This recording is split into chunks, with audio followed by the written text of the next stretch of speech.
15 choses à savoir si votre plan est de venir en Australie pour travailler. Ici, dans cette vidéo, nous allons parler des heures de travail, nous allons parler des salaires, des congés payés, des vacances, des jours fériés en Australie. Nous allons également parler des heures supplémentaires, les réglementations, les avantages, si par exemple vous êtes employé en Australie, et tout ça juste après mon magnifique générique. À tout à l'heure.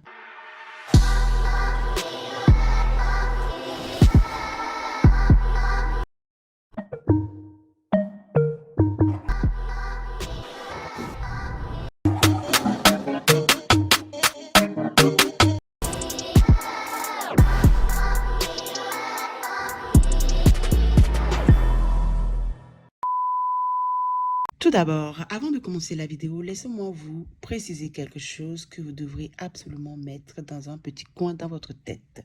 Il faut savoir que les règlements de travail diffèrent d'État d'Australie en État d'Australie.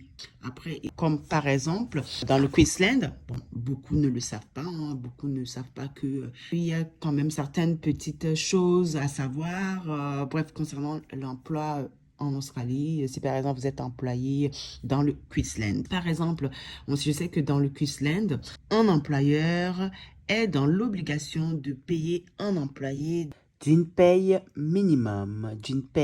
minimum standard fixée par l'État du Queensland. Ça, c'est une chose que beaucoup ne savent pas, franchement, je dis la vérité. Moi-même, je ne savais pas avant d'arriver dans le Queensland. Il a fallu que je me fasse arnaquer une fois pour comprendre que je me suis fait arnaquer. Donc, par exemple, si par exemple vous êtes employé chez une compagnie australienne dans le Queensland et que vous effectuez par exemple que ça soit 10 minutes, que ça soit même 1 minute, je vous dis 1 minute d'heure de travail, l'entreprise est dans l'obligation de vous payer un minimum 2 heures. Même si c'est 1 minute, même si c'est 15 secondes, l'entreprise sera obligée de vous payer quand même 2 heures. Donc, si par exemple, comment dire, vous êtes payé 50 $ par heure, même si vous avez fait que 1 seconde de travail ou 1 minute de travail ou 30 minutes ou 1 heure de travail, l'entreprise est dans l'obligation de vous payer 2 heures. Voilà. C'est le standard de paye minimum qui est fixé par l'État du Queensland. Et ça se diffère vraiment d'État en État. Par exemple, vous avez peut-être cette spécificité-là dans le Queensland. Si par exemple, vous allez dans le, je sais pas moi, si vous allez par exemple dans le South Australia, ça ne sera pas ça, ça sera peut-être autre chose. Ok, ça, c'est une chose quand même à prendre énormément en compte et savoir, vous voyez, s'informer avant quand par exemple vous allez dans ces États d'Australie. Maintenant, parlons du travail. Il faut savoir que si par exemple vous travaillez en temps plein, ici on appelle le temps plein le full time. Donc full time signifie temps plein. Alors si vous travaillez en full time en Australie, en général, c'est du matin au soir, ok? Donc, ça commence en général entre 9 h du matin jusqu'à 17 h. Après, oui, ça peut quand même dépendre de certains métiers. Certains métiers, ça commence plus tôt et finit plus tard. Et certains, ça commence plus tôt et ça finit plus tôt également, ainsi de suite, ok? Certains aussi commencent tard et finissent plus tôt. Bref, décalé quoi. On va dire, oui, tout en décalé.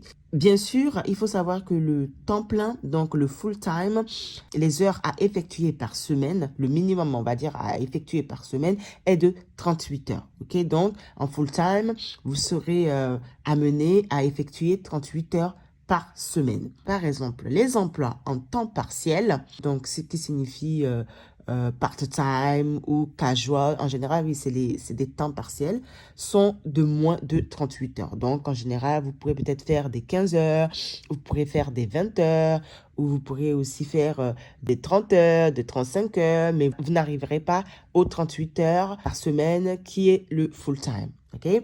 Vous avez aussi la possibilité de prendre des pauses. Quand par exemple vous travaillez en full-time ou en part-time ou en casual, vous avez droit d'avoir 30 minutes à 1 heure de pause pour le déjeuner par exemple.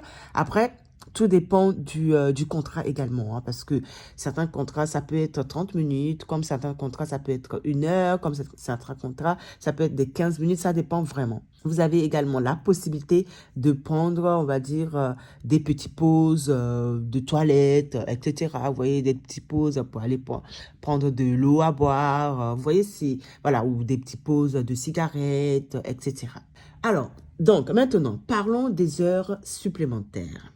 Il faut savoir que les heures supplémentaires est possible, ok? Mais il y a quand même une légalisation, on va dire oui, voilà. On va dire que oui, il y a une légalisation qui doit être prise en compte avec l'employé ou l'entreprise.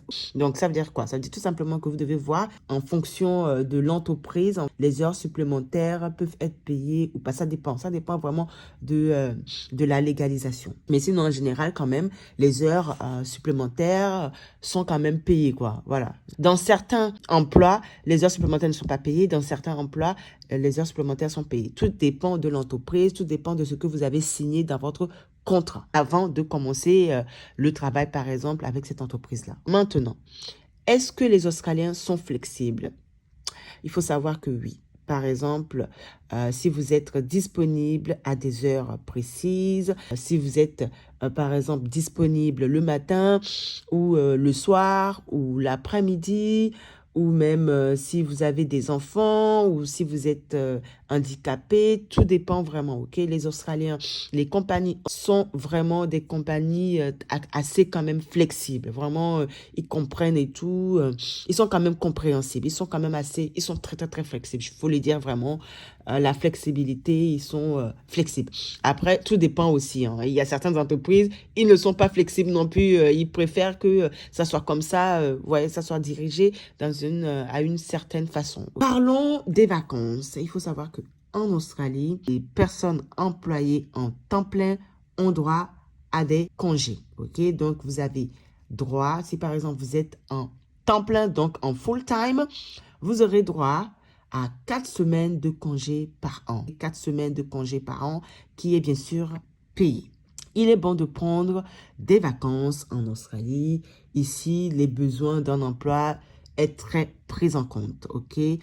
L'Australie fait très attention à la santé mentale, du bien vivre, ok? Par exemple, oui, ça se fait énormément ici, par exemple, les entreprises font des shutdowns, ok? Donc, ils ferment leur entreprise, par exemple, pendant les vacances de décembre. Ça, c'est une obligation pour une entreprise, hein, c'est obligatoire, en fait. Toutes les entreprises ici en Australie, obligatoirement, ils sont obligés de prendre des vacances en décembre pour les fêtes de fin d'année.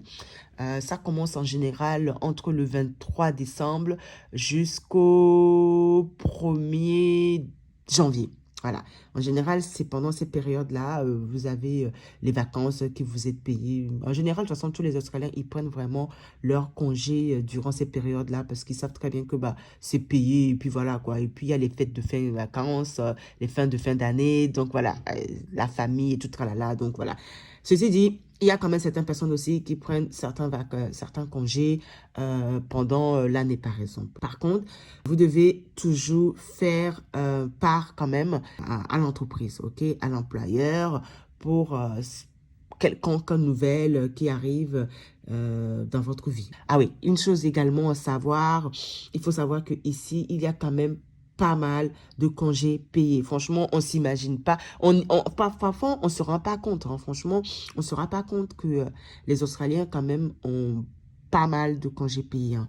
Vous avez, par exemple, les congés de maladie de 10 jours. Oui, ça veut dire que vous avez le droit de prendre des congés de maladie de 10 jours. Vous pourriez également, si par exemple vous êtes enceinte, voilà, si par exemple vous êtes enceinte, si vous êtes dans l'entreprise depuis plus de 1 an, vous avez droit à un congé de maternité de 18 semaines. Ça, c'est des avantages à savoir quand même. Hein. Il y a des congés de maladie, il y a des congés, si par exemple, il y a un problème dans votre famille, vous pouvez aussi prendre des congés à cela. Je ne sais plus comment ça s'appelle ces congés-là, mais vous avez droit aussi. Si par exemple, votre famille a besoin d'assistance, vous avez besoin de prendre des congés, vous avez droit aussi de prendre ce type de congés-là. Vous devez quand même toujours prévenir l'employeur. Ça, c'est vraiment très, très, très important. Maintenant, parlons des avantages. Il faut savoir que vous avez souvent accès aux avantages de l'emploi, ok? Si par exemple vous travaillez dans une entreprise, si par exemple vous étudiez ou vous voulez vous perfectionner dans l'entreprise, si par exemple vous désirez évoluer, vous perfectionner en qualification, en compétences, il faut savoir que l'entreprise peut également vous payer, vous payez par exemple des formations, vous payez les qualifications pour pouvoir évoluer par exemple carrièrement parlant, ok, pour développer, pour améliorer par exemple votre profession.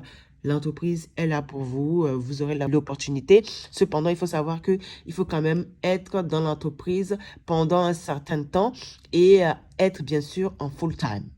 Parce que oui, en général, en full-time et en permanent, vous avez quand même pas mal d'opportunités. Vous avez plus d'opportunités si vous êtes par exemple en full-time ou en permanent. Également, il faut savoir que certaines entreprises vous donnent des réductions de transport. Si par exemple, vous devez vous déplacer pour aller par exemple au travail, et vous payent en fait le déplacement, le moyen de transport. Vous avez aussi droit à la possibilité de payer par exemple les gyms, la nourriture, mais ça dépend vraiment des entreprises, hein, c'est pas tout ça. Moi, je sais que dans le healthcare, par exemple, vous avez ce type d'avantages, par exemple, concernant le transport, concernant les gyms, concernant les vacances aussi parfois. Si par exemple, vous voulez aussi louer ou par exemple acheter une voiture, vous avez quand même pas mal d'avantages concernant certaines entreprises. Également, si par exemple, vous voulez acheter une voiture, il y a par exemple via le Novated Lease, ok, le Novated Lease. Donc ça vous permet tout simplement l'achat d'une voiture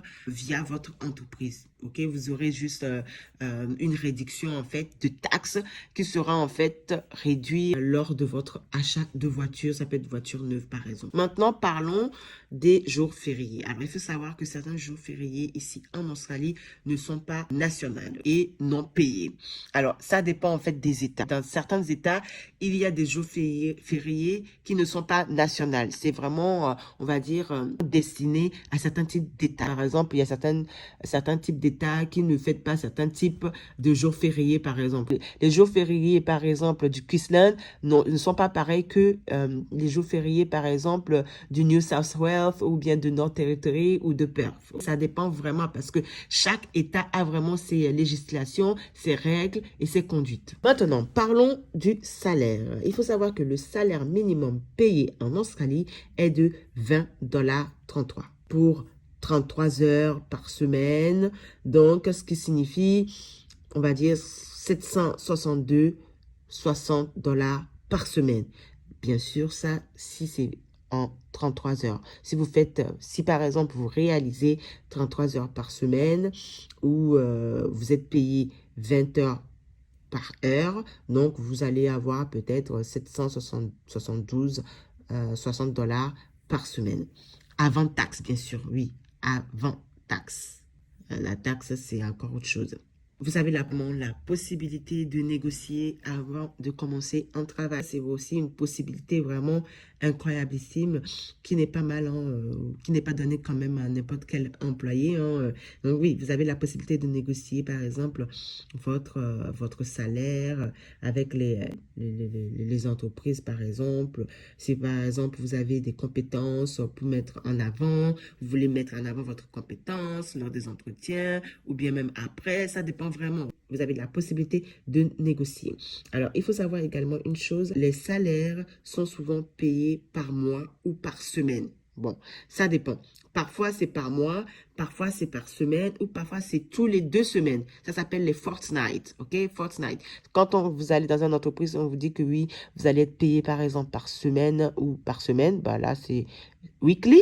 Si par exemple par 2 semaines, ça veut dire que tous les 2 semaines, vous recevez votre paye. Ça veut dire que c'est le fortnight. Et si c'est par mois, is monthly. Ok, monthly, c'est par mois. Alors, en général, vous avez les payslips, donc qui signifie les bulletins de salaire, se prénomment les payslips. Alors, une chose à prendre énormément en considération, parce que oui, les Australiens font très, très, très, très attention à cela, parce que ici, les Australiens ne blaguent absolument pas, ok, ne blaguent absolument pas concernant la discrimination raciale.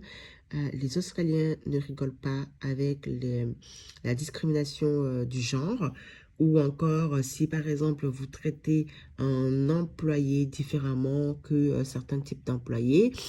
Les Australiens font très attention concernant la discrimination des religions, etc. Okay, ici, les Australiens font attention par rapport à ça, même si il y a quand même des discriminations raciales, même s'il y a du racisme. Je tiens quand même à le préciser que on est dans un pays anglophone, l'Australie, et oui, il y a du racisme, certes. Il y a du racisme racial, il y a du racisme du genre, il y a du racisme, il y a différents types de racisme, ok? Mais bon, les Australiens font en sorte à ce que ça n'arrive pas dans des entreprises. Les Australiens sont vraiment anti-discrimination. Ils sont vraiment à l'égalité d'opportunités d'employement pour tout le monde. Donc, l'opportunité pour tout le monde d'avoir l'accès pour pouvoir avoir un emploi dans la dignité, bien sûr, dans la dignité. Donc, il faut savoir également que quand vous commencez un emploi, vous avez 3 à 6 mois de période d'essai. Pendant ces 6 mois de période d'essai, donc l'entreprise comment dire, on va dire, va vous juger, quoi, va juger vos compétences. Et si par malheur, vous n'avez pas vraiment les compétences acquises pendant ces 6 mois de période d'essai, dans ce cas-là, l'entreprise arrêtera votre contrat tout simplement parce que vous n'avez pas les compétences nécessaires qui est demandé concernant cet emploi, par exemple. Donc, ça, c'est une chose aussi à prendre en considération. C'est quand même assez rare hein, que l'entreprise comment dire, arrête votre contrat comme ça, à moins que, bien sûr, vous avez fait quelque chose de mal, voilà, vous avez traité, par exemple, un employé bref, oui, il y a des choses qui se passent. Hein. J'ai même vécu ça ici en Australie. Oui, parce que le racisme et puis le bullied, donc l'harcèlement et tout tralala, c'est des choses vraiment à faire très attention parce qu'ici en Australie, on ne rigole pas avec ça. Vous pourrez vous faire licencier juste parce que vous avez dit quelque chose de mal ou sinon vous avez peut-être harcelé quelqu'un. Il faut faire très attention ici en Australie. Les Australiens, ils ne rigolent pas avec ça. Le racisme et tout le tralala dans le lieu du travail. Alors, ils ne rigolent pas. C'est pour ça qu'en général, les gens qui vont travailler dans des compagnies australiennes, voilà, ils parlent mais sans vraiment parler en fait. Vous parlez mais sans vraiment parler. Voilà, si vous avez des opinions à émettre, bon, ces opinions-là, on n'est pas censé le savoir que vous êtes comme ça, vous êtes raciste ou... Non, il y a des employés vraiment... bref, il y en a une là que je connais, malheureusement, police, elle se fait virer tout simplement parce que bah, elle a dit un mot qu'il ne fallait pas dire, un mot de trop concernant les Noirs. Et malheureusement, elle s'est fait, bah, voilà quoi, licencier. Donc, il faut vraiment faire très attention aux harcèlements, à la façon dont vous parlez, à la façon dont vous dites les choses, vos comportements. Ça, c'est des choses que les Australiens font énormément attention, ok? Également, il faut savoir que l'entreprise aussi vous fera un peu une évaluation. Vous allez avoir en fait des évaluations après 6 mois de période d'essai pour savoir votre objectif, l'évolution, etc. Pour savoir si vous vous sentez bien dans l'entreprise. Bon, ça, c'est pas toutes les entreprises qui le font, je dis la vérité. Oui, il y a certaines entreprises, les bonnes entreprises, oui, ils le font, mais c'est pas toutes les entreprises qui le font, mais en général, oui, quand même, la majorité le font. Ça s'appelle les performance reviews, ok? Et c'est des performance reviews juste pour savoir quel est votre objectif, si vous avez évolué, si vous voulez faire quelque chose, ou bien parfois même, c'est à vous-même d'aller voir l'entreprise et d'en parler aussi, vous voyez, ça, c'est faisable également. Et si par exemple, vous voulez arrêter par exemple un emploi, vous avez vraiment le devoir d'informer en avance pendant au moins, on va dire, entre 2 à 4 semaines en avance, l'employeur ou l'entreprise en signifiant du contrat. Bien sûr, il faut savoir que en fonction des contrats, hein, vous avez quand même certains règlements. Ok, donc, vous êtes quand même dans l'obligation d'informer l'employeur ou la compagnie de votre arrêt d'emploi, par exemple, si vous n'êtes plus apte à pouvoir travailler dans l'entreprise. Alors, concernant les qualifications, il faut savoir que en général, Vous n'avez pas vraiment besoin d'avoir, on va dire, des degrés, on va dire, des bachelors pour exercer un métier spécifique, ok? Tout dépend vraiment de l'industrie où vous avez postulé ou l'industrie où, comment dire, on emploie, ok?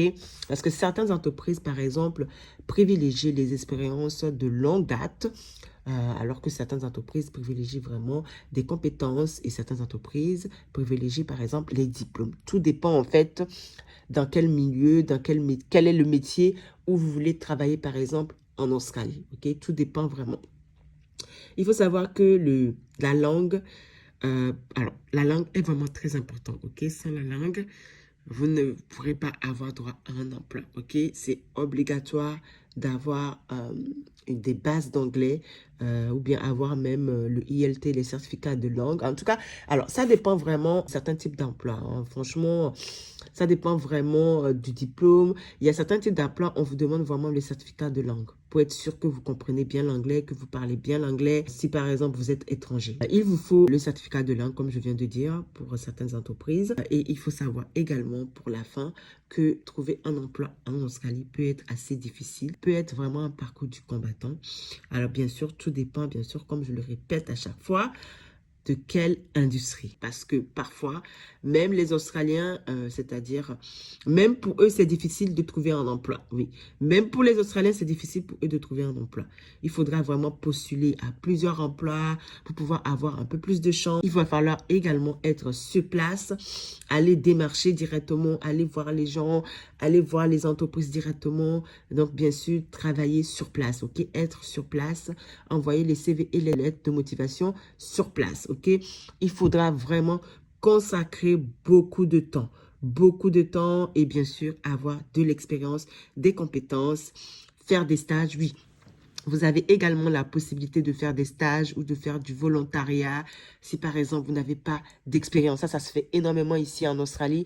Les gens, par exemple, qui n'ont pas d'expérience dans certains types de domaines, peuvent aller voir une entreprise et leur demander est-ce qu'il y a possibilité de faire des stages ou de faire du volontariat. Et bien sûr, pendant ces volontariats-là, ces stages-là, vous ne serez pas payé.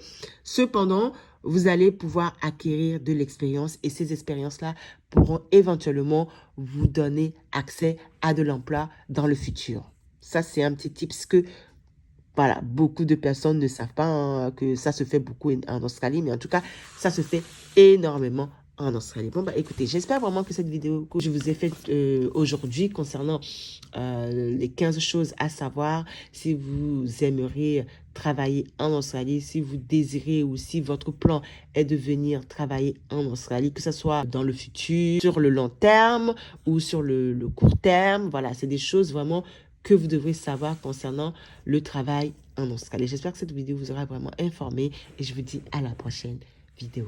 Prenez soin de vous. Ciao, ciao.